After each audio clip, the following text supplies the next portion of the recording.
बिहार की राजनीति में इन दिनों जबरदस्त हलचल है, खासकर महागठबंधन के भीतर कांग्रेस और राष्ट्रीय जनता दल के बीच रिश्तों को लेकर। अब खबर आ रही है कि तेजस्वी यादव और बिहार कांग्रेस के प्रभारी अध्यक्ष के बीच में सीट शेयरिंग यानी सीटों के बंटवारे पर बातचीत लगभग फाइनल हो गई है। सूत्रों की माने तो दोनों दलों के बीच जो लंबे समय से खींचातानी चल रही थी, अब वह खत्म होती दिख रही है और एक अब होगा फॉर्मूला पर सहमति बन गई है। तेजस्वी यादव लगातार चाहते हैं कि कांग्रेस राज्य में सहयोगी भूमिका में रहे और जमीन की सच्चाई के मुताबिक सीट ले। वही कांग्रेस चाहती है कि उनकी पुरानी साख और अखिल भारतीय पहचान को देखते हुए उन्हें सम्मानजनक सीटें दी जाएं।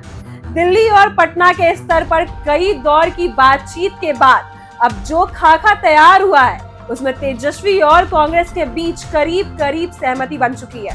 दोनों दलों ने अब कड़वी बातें छोड़कर 2025 के विधानसभा चुनाव और 2024 के बाद के समीकरणों पर फोकस करने का फैसला लिया है। बताया जा रहा है कि तेजस्वी यादव और प्रभारी अध्यक्ष के बीच दिल्ली में बंद कैमरे में करीब 1.5 घंटे की गुप्त बैठक हुई, जिसमें लालू प्रसाद यादव की सहमति से एक संयुक्त रणनीति बनी है।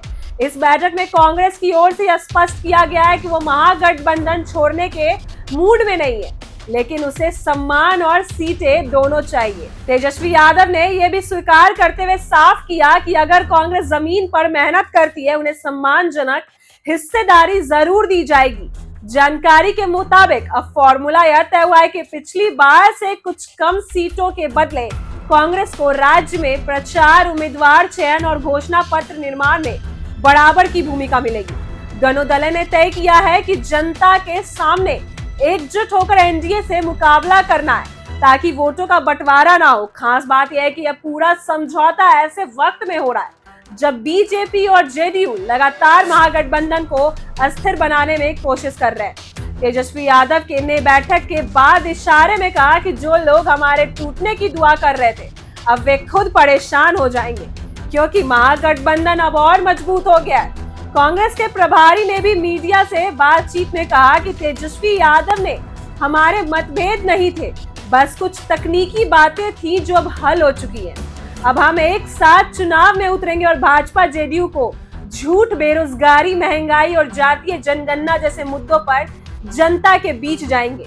इस पूरी प्रक्रिया में कांग्रेस हाईकमान से भी मंजूरी ली गई है और प्रियंका गांधी तथा मल्लिकार्जुन खड़गे की तरफ से भी हरी झंडी मिल चुकी है। रिपोर्ट्स के मुताबिक जल्द ही यह संयुक्त प्रेस कॉन्फ्रेंस भी हो सकती है जिसमें सीटों के बंटवारे की आधिकारिक घोषणा की जाएगी। इसके साथ ही महागठबंधन की अन्य छोटी पार्टियों के साथ भी बातचीत का सिलसिला शुरू हो चुका है ताकि कोई नाराज ना हो। बिहार कांग्रेस के कार्यकर्ता भी इस फैसले से उत्साहित है और उनका मानना है कि तेजस्वी और कांग्रेस मिलकर बीजेपी को मजबूती चुनौती देंगे।